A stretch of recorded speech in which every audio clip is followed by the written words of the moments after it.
Welcome, welcome, welcome. Welcome to the Final Boss Podcast, Tuesday night edition, episode number 60. I am the Final Boss, and he is the Sensei, Big Mike. Welcome, everyone. Good morning, good afternoon, good evening, or good night. To all our fans and followers and supporters all over the world, thank you for the continued support. To my smarts, please continue to like, share, and subscribe the channel, the information, the social media, everything across the board. YouTube, Facebook, Instagram, StreamYard, TikTok, and Spotify. We're trying to get on Apple. That's been an arduous task, but it's coming along. It's coming. So look out for Apple Podcast coming soon. Man, we got a great show tonight. We're gonna go back to our roots of how we got started and talk about survival. And we're gonna be talking about survival, which pretty much how we started. We had an episode in the first season where we were talking about bug out bags and bug in bags. We're going to reiterate some of those concepts and bring forward to tonight's episode, bug in, bug out, what to do in case of an apocalypse. Listen, but before we get into that, and before I get into the brass tacks, go get some merch. The Final Boss Pack podcast is a movement. Listen, my birthday's coming up. I'm having a sale. Go get some merch. The website is www.thefinalbosspodcast.com. One word. We got hats, we got sweatshirts, we got hoodies, we got t-shirts, we got polos. We got dog tags. We have all types of things that support the Final Boss movement. Please go get those and support us. We greatly appreciate your support. So tonight's episode 60, brass tacks. Brass tacks tonight is coming from Charles Darwin. Charles Darwin. Tonight's brass tacks. It is not the strongest of the species that survives, nor the most intelligent that survives. It is the one that is most adaptable to change. Las cucaracha. Yes, sir. That's the brass tacks for tonight, coming from Charles Darwin. Hey, man, listen. We get ready to get into it, and it's great. It's always a pleasure. It's great to be here, especially when I have the Sensei on, man. We talk about the most difficult of conversations and discussions, and tonight is no different. So it's fascinating, but let's be real. Let's be real. Tonight's conversation is a little terrifying. Disaster preparedness. And we're talking about the what ifs, the worst case scenarios, the stuff that keeps you up at night. I know it keeps me up at night because I think about it all the time. And who better to help me navigate through this than the Sensei? So with that being said, the floor is all yours, sir. Well, I'm a little running dark today because of where I'm sitting at, because I'm out and about. But so I don't have the cool effect. But so we'll just get it going. So okay, we talk about, and you're watching the movies and you hear all the big apocalypse, and you say, okay, well, what does that mean in real terms? Because it comes down to not what's fantasy, but what's reality. Mm-hmm. And the actual threats, the things that truly happen. And I'm not talking about the lights go out for 2 hours. I'm talking about days, weeks, months. Now we're talking true disaster. Ask the folks over in North Carolina who had a flood come by and hit them. Right. Ask them about, are you ready for that? Were you ready for that? Were you prepared before it happened to you? Because here's the deal. The bottom line comes to this. You must prepare for everything in advance. We used to say in the Army, it is worth a gallon of sweat in peacetime to avoid shedding an ounce of blood in war. Right. Better to have than not to. Okay? You shed a gallon of sweat in peacetime. Am I cutting off? Sorry. Yeah, yes. It is worth a gallon of sweat in peacetime to shed, right, versus an ounce of blood in war. So be ready, which means no matter what happens, you need to be working all the time at this, because if you don't practice a skill, you don't have the skill. Look, if you shoot weapons, that's great, but if you don't shoot weapons every 30 days, you lose the skill. And when the skill's gone, what does it take to get it back? So we're talking things like the big stuff, natural disasters, hurricanes, floods, tornadoes. A tornado comes through your town and tears your house up. Yo, your sound is going in and out. Oh, let me try something. Okay, I'm gonna make an attempt here. So, all right, give me a moment. All right, no problem. My connection might not be as strong as it should be.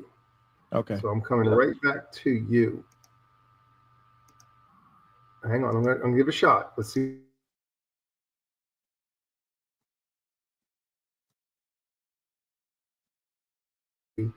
4, 5. Am I better now? Yes, sir. Is this better? Yes, that's perfect. Am I better with 1, 2, 3, 4? Am I better? Better. 5.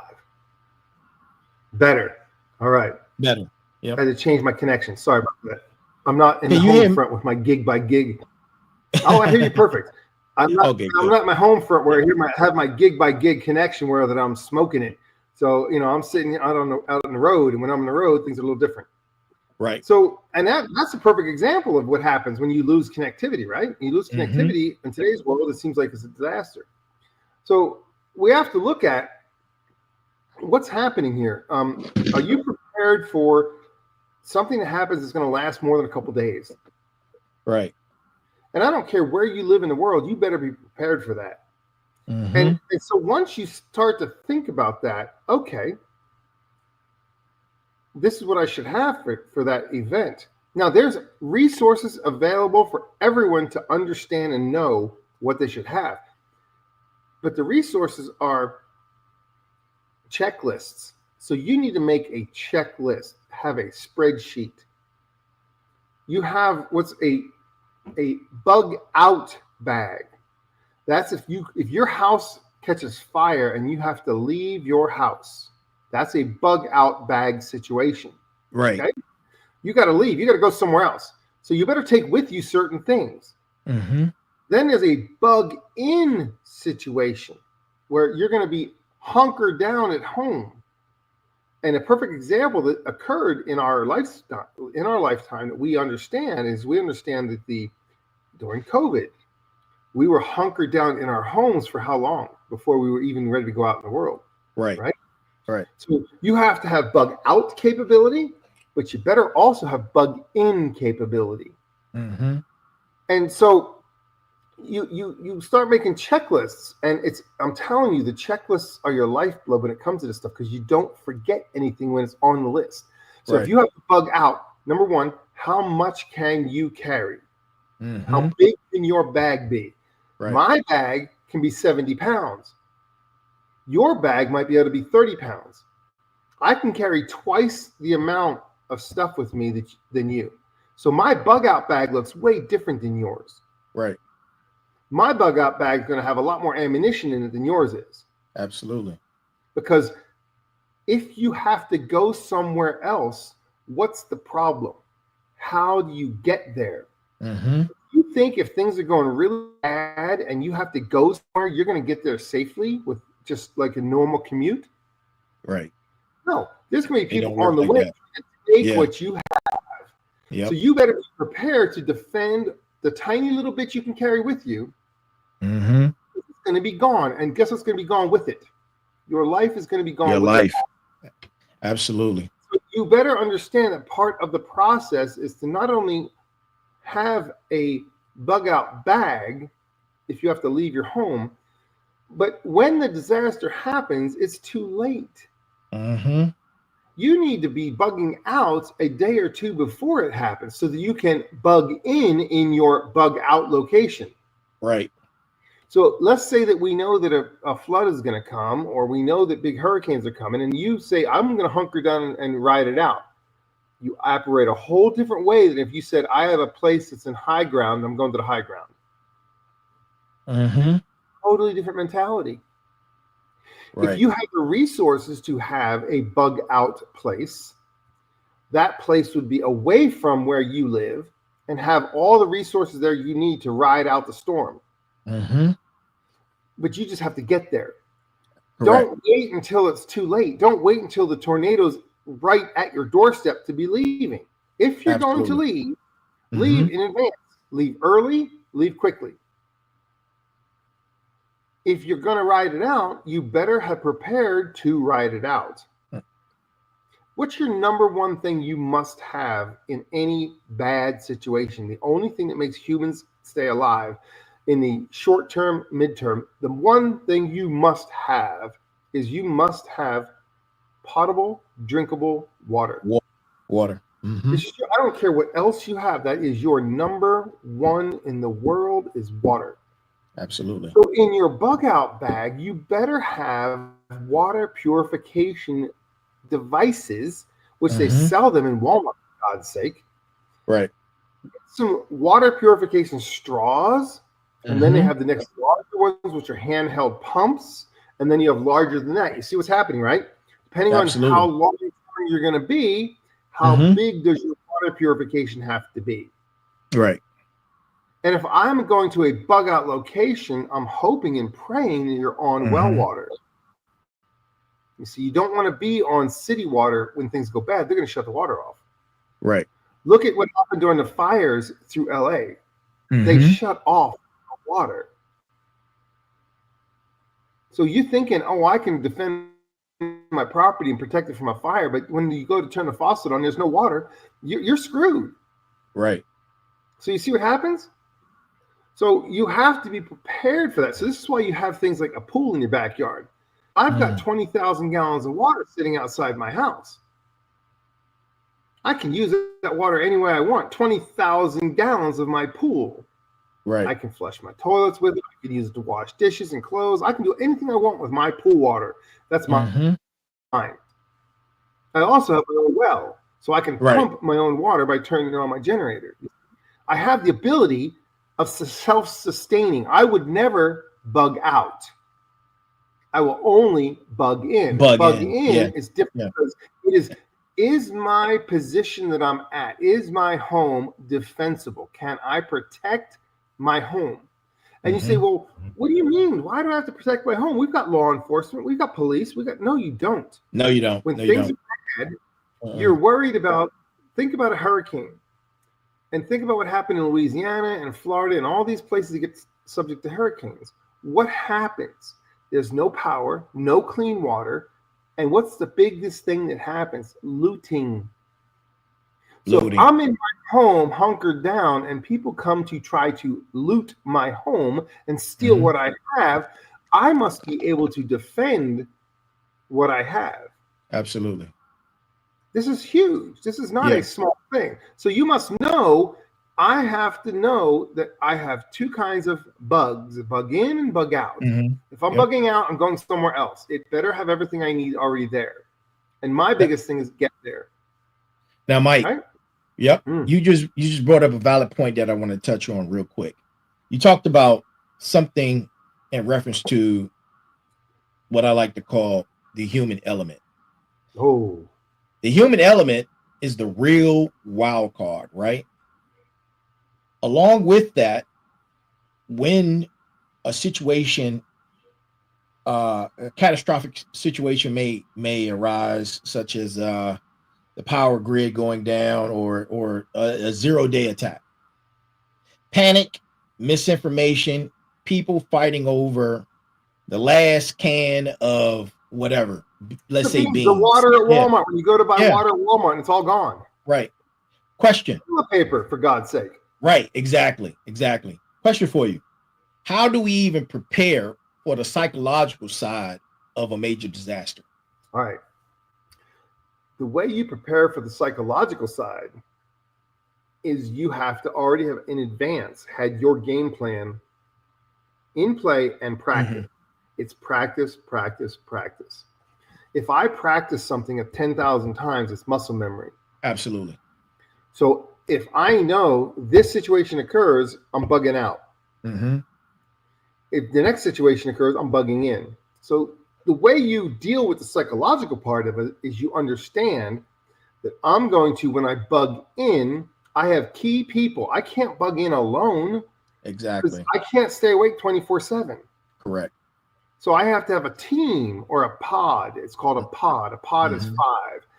I have to have a team that when things start to go weird, their job is to get to me. Right. I am the bug in location. This is where somebody else bugs out to. They've got to get to me. If they can get to me, then we together can bug in as a group. So I know as a bug in location, I have to have more resources for more people than just me. Right. I have to have enough to have 10 people in my house for 10 days, 100 days. I got to be ready for all of that. The way that I can do that is I make lists and follow the lists. Okay. If I can't be the bug in place, the next bug in place must have the same resources so that 10 of us can get there and survive for 6 months. So, and you got to think, how long is it going to take? Yeah. Psychological part comes in when you're not ready.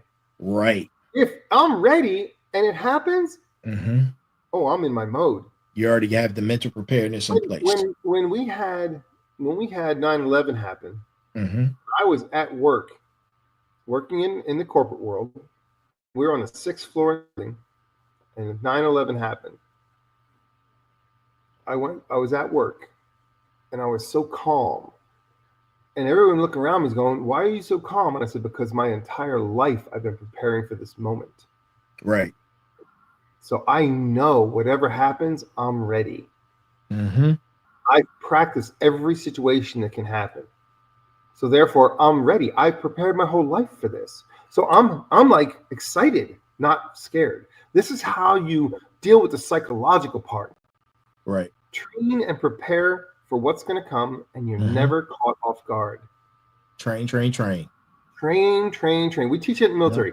All you do is train. Look, I can't do it alone. I have to have a team of people. I can't just be a hermit because you're going to come and take all my shit. Right. I have to adapt and overcome. Right. I need to have other stuff. I got to level up. I got to get better than where I am right now. Right. So you look at what's the pros and cons. Well, before you mention that, I was going to ask you something before you mention that, man. You bringing up a lot of critical points tonight. And listen, smarts, please take notes. This is the episode where you need to be taking notes because you're not prepared. And I know you're not prepared. So you need to take notes and have follow through and accountability on this particular subject matter right here. And it doesn't matter how many times you go back and watch it. This is for you. I'm prepared. Sensei is prepared. Trust me. And we capable of defending our castles. We're prepared. We want to get you prepared. So with that being said, this particular bug in, bug out strategy has those are the two main strategies. Bug in, bug out. House. What are you gonna do? Just walk outside and just get me? Right. So your opinion, what are the pros and cons of each? Okay.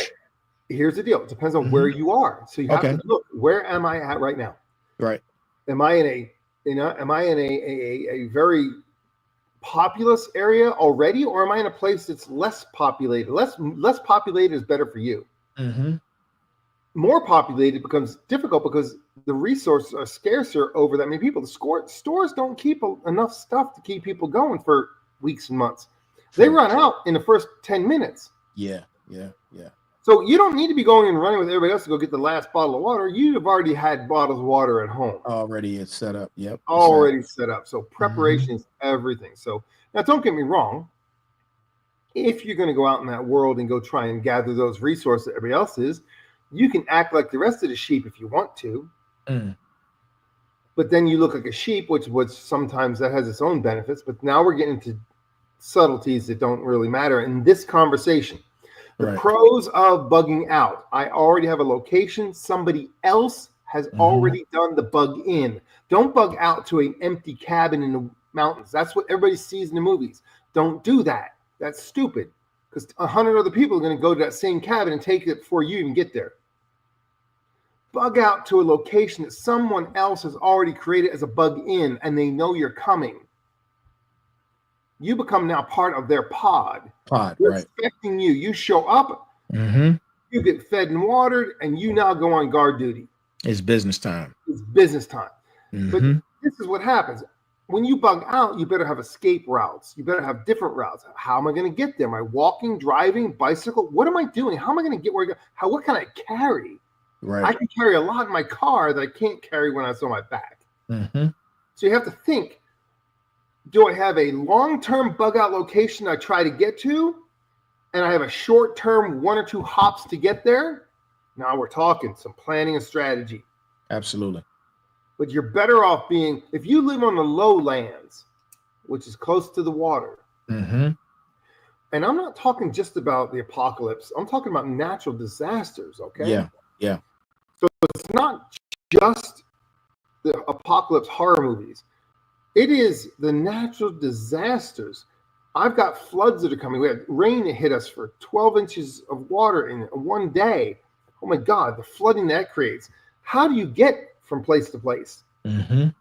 Not that everybody else is trying to do the same thing. Right. You should have left 2 days ago. Correct. Don't wait to the last minute. If you wait to the last minute, just bug in and call it good. Absolutely. Take your chances. Absolutely. You know, already have in advance sandbags, water pumps. Fires come through your area. What should you have?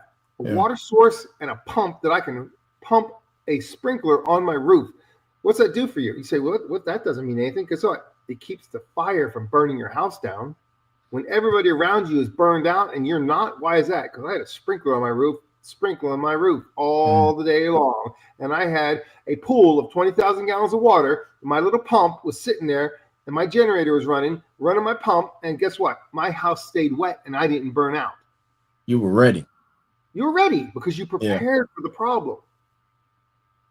Planning is everything. You're going to leave, know how you're going to leave. What can I carry? Absolutely. You should have your bug out bag in stages 1, 2, and 3. 1 is on my back only. 2 is when I can carry something with like a small car or a motorcycle. Number 3 is I have a pickup truck and a trailer. That's different kinds of bug outs, right? Right. And different resources you take. But don't wait until it's too late to bug out if you're going to bug out. Pack smart. Speed, efficiency. How fast can I go? Absolutely. And there's plenty of resources out there to find out what do you put in a bug out bag. I need food. Okay, everybody needs food. What's your number one, no matter what? Right. Water. But what's actually, believe it or not, what becomes number 2 really fast if you're bugging out? Fuel. How far can I get? How far do I have to go? Right. I don't want to bug out to a 300-mile trip. That takes more fuel than I can carry on me. Absolutely. And you think you're going to make 300 miles without being stopped and somebody shooting you and taking your shit? Yeah. Think about that. You have that point. Yep. Right? So it's pretty intense when it comes to bugging out. You're actually, in majority of people, you're actually better off bugging in. Right. I agree. This is where it comes down to community. You need to know your neighbors. Right. Because do you want your neighbor to say, I don't like you and I'm just going to kill you and take your shit? Or do you want your neighbor to say, hey, you and I are going to watch the door and make sure that nobody gets to our two houses? I protect your family, you protect mine. Absolutely. You see the difference? Yep. So that means not only do you have to have materials, food, purification, tools, backup power, all of that required, which is huge resources available to tell you what you need for bugging in and bugging out. Yep. Good human resource. Absolutely. But that's not, it's not just that, it's your skill set. Oh, yeah, definitely your skill set. Yeah. So, do you know basic first aid? You have the tools for basic first aid. Because a cut can kill you when things get bad. Absolutely. And before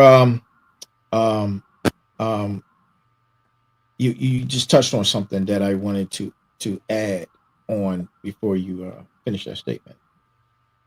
This statement is going out, and I hate to single a particular group out, but we have to do that because this is about critical discussions and conversations that are difficult.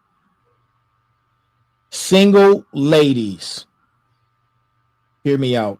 Single ladies, if you don't have a firearm, you need to start that process immediately.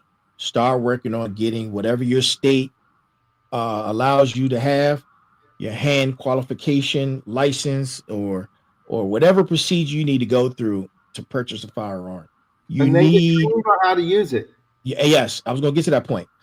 You need to be taking classes on how to use it. And then once you're proficient in using it, you need to practice loading and unloading a firearm. That is a particular skill set. You need to understand how long and how fast that takes. That is a process. And if you're not proficient in it, you can lose your life. You may have a firearm, but if you're not proficient in loading and unloading and knowing what you're doing, it can cost you your life. If I got a pistol with 10 rounds and my 10 rounds are gone, I better know how to get another 10 rounds in that weapon pretty fast. Absolutely. And if I don't have enough magazines with enough rounds already preloaded, I got to stop and pull out of my box and one round at a time. And I'm nervous. Man, you better be good at this. You better be good. You better be good at it. So, and on top of that, when there's a societal collapse, all morals and values go out the window. Nobody protects women anymore. Listen to what I'm saying. And we said in the beginning, this is going to scare you. This is some scary stuff that we're talking about. Societal collapse, all morals and values will go out the window. There will be no police, no military, anybody protect you. All you have is yourself.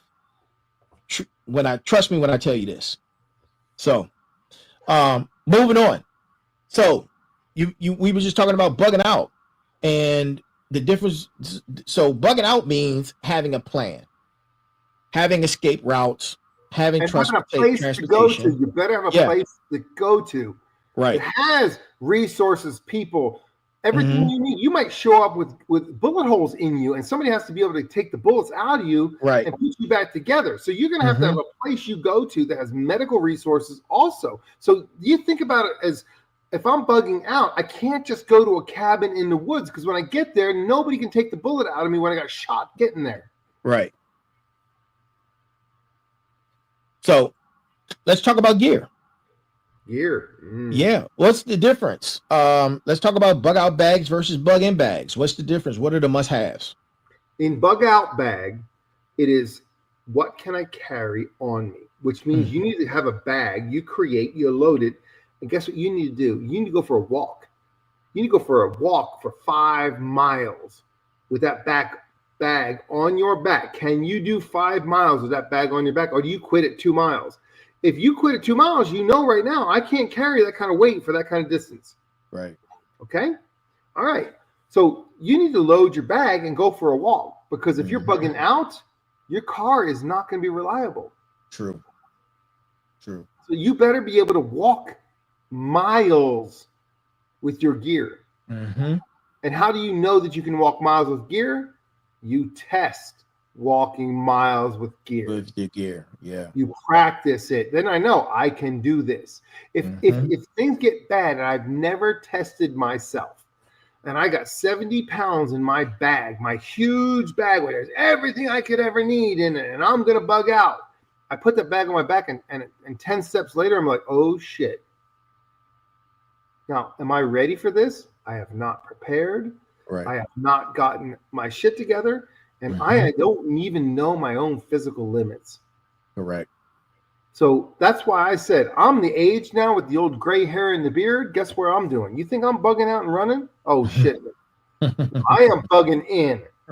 What's your T-shirt? It says the old man. What's your T-shirt? Don't let the old man in. Yeah, don't let the old man in. I love that T-shirt. That T-shirt's amazing. Yeah. And if you don't know what that means, research that, and it will make you catch your breath with the power of that single statement of "Don't let the old man in." Right. So with me, I'm an old man. Mm-hmm. I'm not running anymore. So I don't have a bug out bag. I have a bug in situation. I am prepared with many layers and levels to bug in. Right. If you think you can take 5 people and come to my house to take what I have, you have 10 people less than what you need to get what I got. That's all I'm saying. Right. Right. Save your soul, because you're going to meet him really soon if you come up on my ass. Okay. Yeah. And I'm talking, it don't take a lot. Shit. No. My wife has a judge, and the judge is a judge, jury, and executioner. Okay. Absolutely. Beautiful. Beautiful. So we don't play. Yeah. And I tell people, I've had people ask me, Mike, what happens if things get really bad? I want to come to your house. And I said, if you can make it from where you are to me, well, I'm going to let you in. Right. Because you're a survival. You're a cockroach to make it to me. Absolutely. From that kind of distance, God save your soul. So, great point. So we just talked about the gear. Let's go beyond the gear. You just mentioned people coming to you. What skills do people need to be brushing up on for this type of situation? Okay. So to brush up on, okay. Number 1, you better have your tactical skills at least proficient enough that you're not a liability. Correct. So you need to understand, I don't care if you know my weapons, but you better know yours. And if you show up at my house with no weapons, I'm going to look at you and be like, what's your problem? Do you not know how to defend yourself? I don't care if you have a baseball bat and that's your weapon. Good enough. Do you know how to use that baseball bat? Praise God. Because you know how to use your baseball bat, okay? Right. But if you show up at my house with nothing and all you are is a leech, you're going to lay at the end of my driveway as a lesson to everybody else that says, don't care. Because you have to have something to contribute. If you can contribute medical knowledge, right, food processing and water purification knowledge, building knowledge, how do I build a defensible position? Do I know how to use tools? Do I do mechanical knowledge? You have to have something that contributes. If you don't contribute to the cause, you are a drain. And no one is going to let you into their pod in their bug out or their bug in location if you can't bring something to the table. And you might come there with a shirt on your back. But if you got skills, you're allowed in. You're allowed in because you have skills. Shit, you can come to my house, and if you're a drone operator, hallelujah, I'm letting you in. Drone operator right here. I'm letting drone operator. Why is that? Because a drone operator is my defensive perimeter expanded. Absolutely. See, I'm looking for skill sets. People that can bring something to the table. If you can't bring anything to the table, you have no value. If you have no value, you are a drain. I'm not going to protect you when things get bad. Absolutely. And you can say that, well, I'm your family. I'm saying, no, you're my relative. My family is who I choose in my heart and my soul. Mm-hmm. There's a big difference between family and relatives, okay? Relatives, Absolutely. we may even have the same DNA, but guess what? Mm. You're not my family. You can choose your family. You cannot choose your relatives. Remember that. And when you choose your family, those are the people you will die for and you will kill for. You know what? I am not all that. I want to die. I'll die for you. No. No. I'm not going to die for you. I'm going to bury bodies for you. Mm-hmm. See, in the mentality, Absolutely. I'm a warrior. I'm not going Mm-hmm. to die for what? Nothing. But Right. I will kill for you. That's my family. Now, in knowing that mentality, when you want to bug out, you better have a place that you can bug into that will accept you. Don't Right. show up on the doorstep saying, I don't know how to do anything, but I'm going to eat all your food. Right. You think someone's going to let you in just because they like you? Oh, no.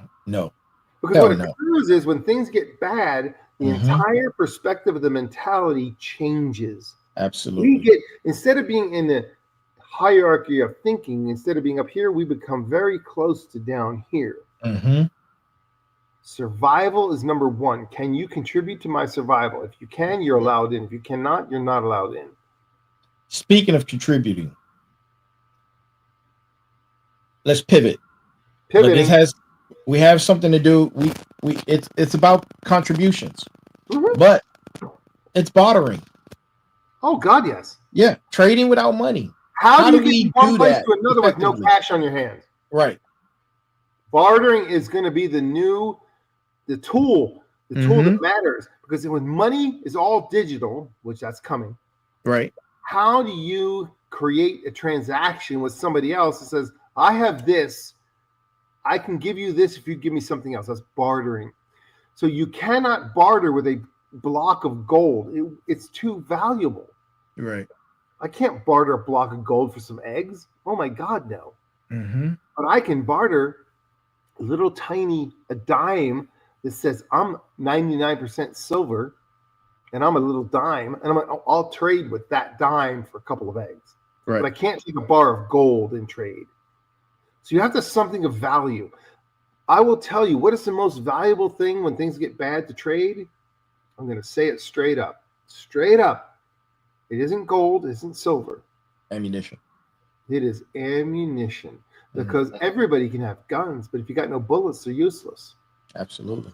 So if you're a person who thinks that you need to be able to barter, the number one thing you should have in your possession, and I'm not talking it's very difficult to get. I'm talking about every tiny, it's called a brick. You can put 2 bricks and a half in a little tiny box you can carry.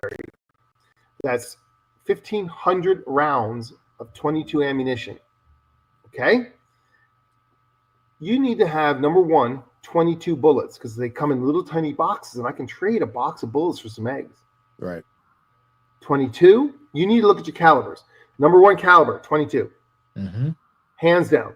Number 2, the most popular, 9mm. 9mm. Yep. After that, you can branch. You can go either pistol, which you go 45, or shotgun, or you go shotgun. And then after that, you go into rifle rounds. And the 2 rifle rounds you need, 3 rifle rounds you need. Number 1, 5.56. 5.56. The next one is called 7.62. There's 2 kinds. Yep. One is NATO, which is your 308. About 39. Yep. That's for your local weapons. And then your Russian weapons or Kalashnikov weapons are on the 7.62 39. Yeah. So you have the different rounds. So number 1, 22s. Number 2, 9mm. After that, branch into your shotgun next. Right. Your shotgun, and I'm talking birdshot. Yeah. If you do shotgun rounds, that's 2 rounds you get, period. One is a slug, and the second one is double op puck. Absolutely. So those are your rounds that matter, because in bad things, I can take a 12-gauge shotgun and clear the entire area in front of me in moments. Right. Okay? So a 12-gauge, 9mm, 22. Right. After that, rifle rounds for longer distance. But short-term, up close and personal, 22 per volume. Okay? 9 mil for everybody has 9 mil. They got pistols. Everybody has a 9 Everybody has mil. 9 mil. And then the next one, 12 gauge shotgun. Yep. You should, on your person, if you have any kind of barter thing in your mind, you should have a minimum. I'm talking minimum. I'm not talking convenience. I'm talking bare minimum. You should have 5,000 rounds, which is 10 bricks of 22. 5,000 rounds of 22. You should have 2,000 rounds of 9 millimeter. You should have 1,000 rounds of 12 gauge slug and 1,000 rounds of 12 gauge double up buck. After that, diversify. But until you have that, you don't have enough to be able to trade with, because you have to have enough for you and somebody else. Right. I want eggs. You know what? Let's talk about eggs for a second. Okay. You realize you can store eggs for a year and a half? 1.5 years. You can go online to Amazon and buy some. Look up egg lime. Oh, yeah? It's a tiny little powder. You mix in some water. You get the gallon jug. You fill it full of eggs. You mix your water and lime. You put it in there, and guess what? Your eggs can last 18 months at room temperature. Wow, that's incredible. Months. You don't need to go to the store and buy fresh eggs all the time. Shit, you can create your own. Man, listen, I'm a smart tonight because I didn't know that. And that's great information. Thank you, Sensei. I will be taking my notes and looking into that. Thank you, sir. I appreciate you. You get some gallon jugs. You can get gallon mason jars. You can put and do an experiment. This is an experiment for you. Don't do it to have 100 eggs on stock. I want you to do 1 gallon jug for you. And I'm not talking about the white eggs you buy in the store. I'm talking about get brown eggs. They're better. Get some brown eggs.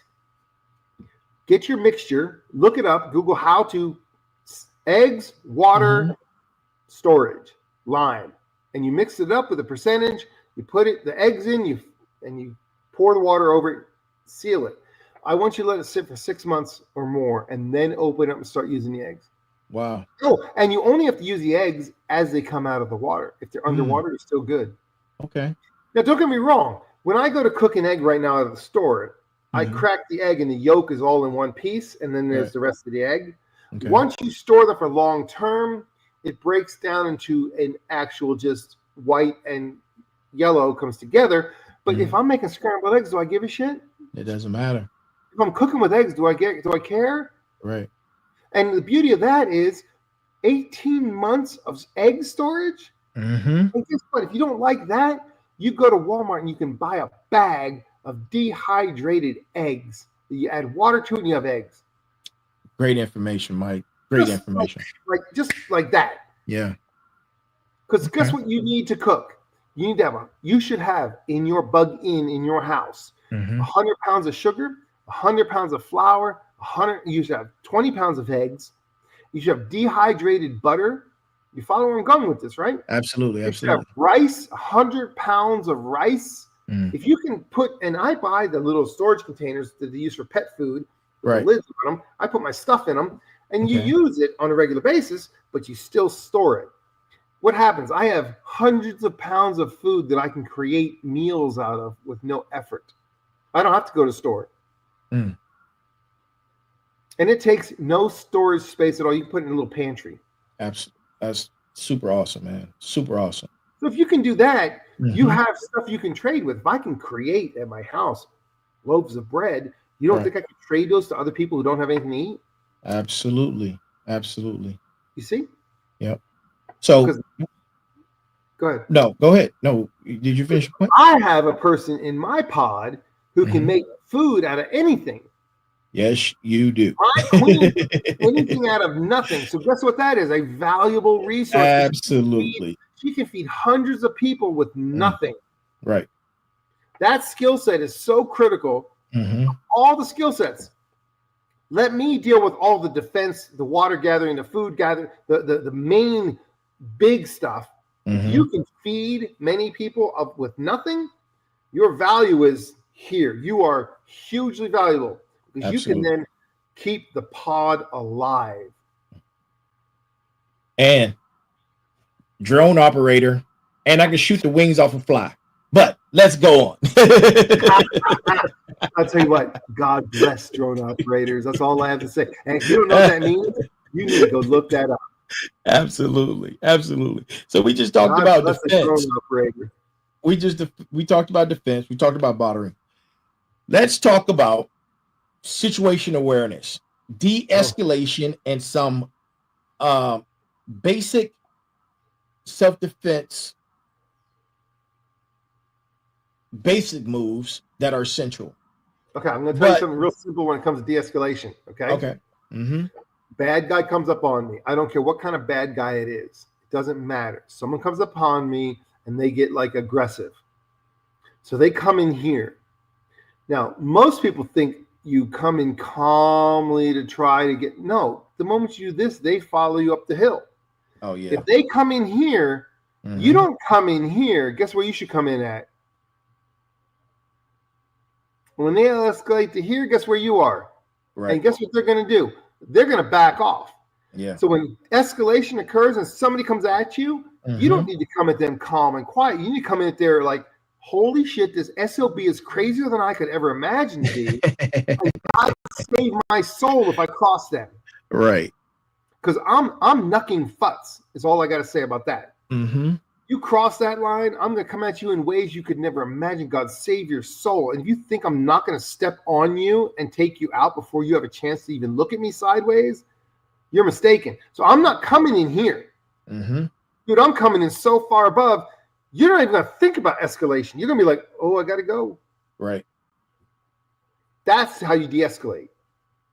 Do not come into a situation thinking everything's going to be good. I can calmly talk my way out. No.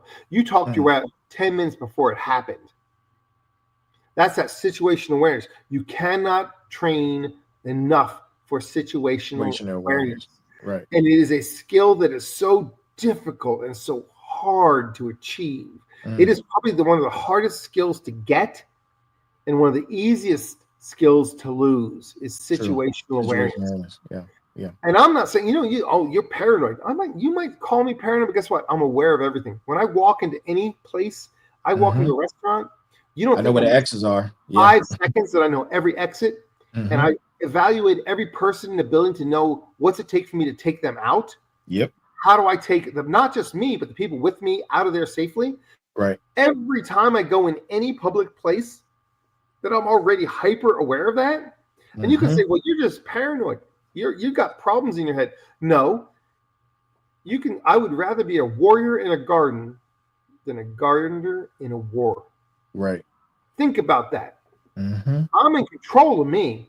Absolutely. If I'm a gardener and I go to a war, I'm done. But if I'm a warrior in a garden and the war comes, I'm ready for the war. Absolutely.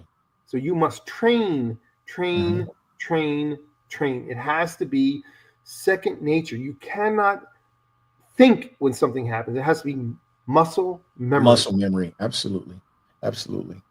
So you just mentioned a gardener. So a gardener, and then I'm associate that with community. So let's talk about community and preparedness. Community and planning are huge. How do we build resilient communities and prepare for the unexpected? But also learn who your neighbors are, man. Yeah, but we need strong relationships. We need those strong relationships and mutual aid agreements. Absolutely. I better know who my neighbors are. And I need to know your strengths and weaknesses. Absolutely. Because you might be a gardener, but I'm the warrior. I can protect you, gardener, and you feed me. Everybody has a place in the world. You just have to know what your place is and find people to align with who can offset your weaknesses with their strengths, and then vice versa. Your strengths are their weakness. Absolutely. If you can find that, look, it takes only a pot of 5 people to take on an army. That's it. Yeah. Well trained. You got 5 badass mofos, and you got the world by the nuts. Yep. But if you got 5 people that don't know anything and they are not joined together and they don't have a single mission, together, abilities. Yeah, they're going to be dead in 10 seconds. Yep. I can't stress this enough, Mike. and you've been mentioning it throughout tonight's episode. Practice, practice, practice. How do we make preparedness a part of our daily, already crazy everyday lives? You just have to make the time. Look, I'll make it real simple. Okay. When I wake up in the morning, I have a routine that I follow. Okay. If I know that I have to be somewhere at a certain time, I roll that number backwards to accommodate my routine. So if I have to be somewhere at 8, I know that I have to wake up at 5. If I know I have to be somewhere at 7, guess what time I'm waking up? 4. Why? I can always accommodate my routine knowing where I have to be. So my routine doesn't have to change. Absolutely. I have certain things that I do every day, like clockwork. And I check them off. They're checked off like you wouldn't believe. Every day, ding, ding. I make my bed. Ding, done. Okay? Yep. I have a certain series of events that must occur every day.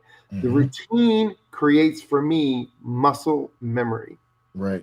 If I have to be at the airport at 5 o'clock in the morning, what time do you think I'm waking up? I'm waking up at 2. 2 o'clock. I don't care. Yeah. Oh, 2's too early. No, it isn't, because why? I wake up, I start my routine. By the time 5 o'clock comes around, I'm in like Flynn. Yeah. I'm prepared. I'm not waking up at 4:55 going, oh my God, I'm a mess. No. You have to understand the concept. How do you as a person function? And if you can understand you as a person, you need to know that anyway, because if you don't know who you are nothing. You're a leaf in the wind. You must learn who you are. What makes you tick? Dwight, what makes you tick?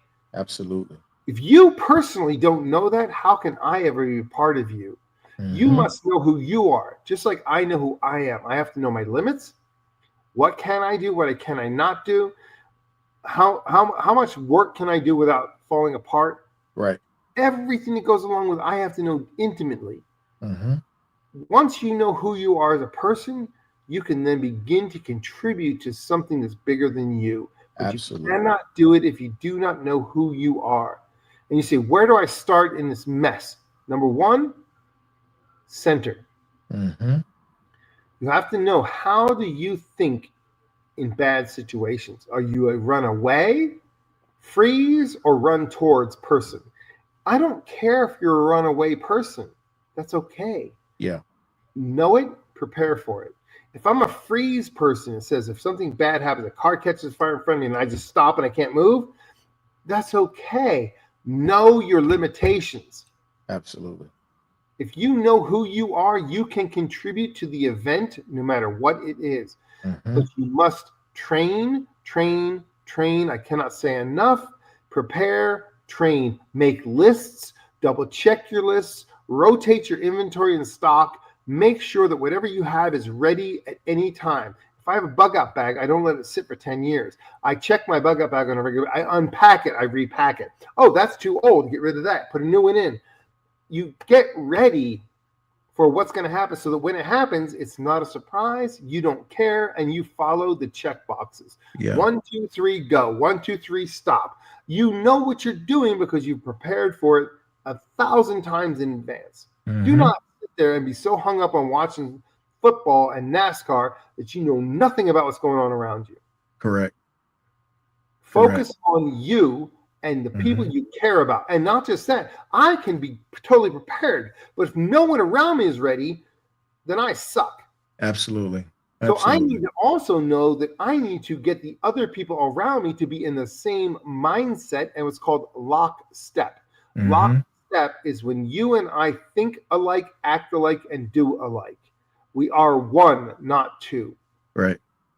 And if you want a pod around you, you better be in lockstep with your pod. And I say the word pod. Smarts, read my lips. Pod. P-O-D. A pod is a group of 5. A group of 5 take on a group of 100 if they're properly readied and prepared. Think about that. Yeah. Think about that, Smarts. Think about that. And that's called being effective. Absolutely. Well, sir, again, thanks for joining us.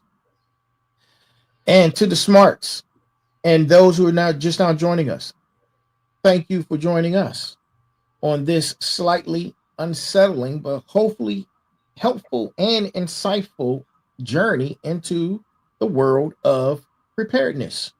Remember, preparedness isn't about fear, it's about empowerment. So, sir, closing out, do you have anything that you would like to continue to convey to the people? As I've said many, many times, it is better to shed a gallon of sweat in a time of peace than it is to shed an ounce of blood in war. I don't care how hard you have to work during peacetime.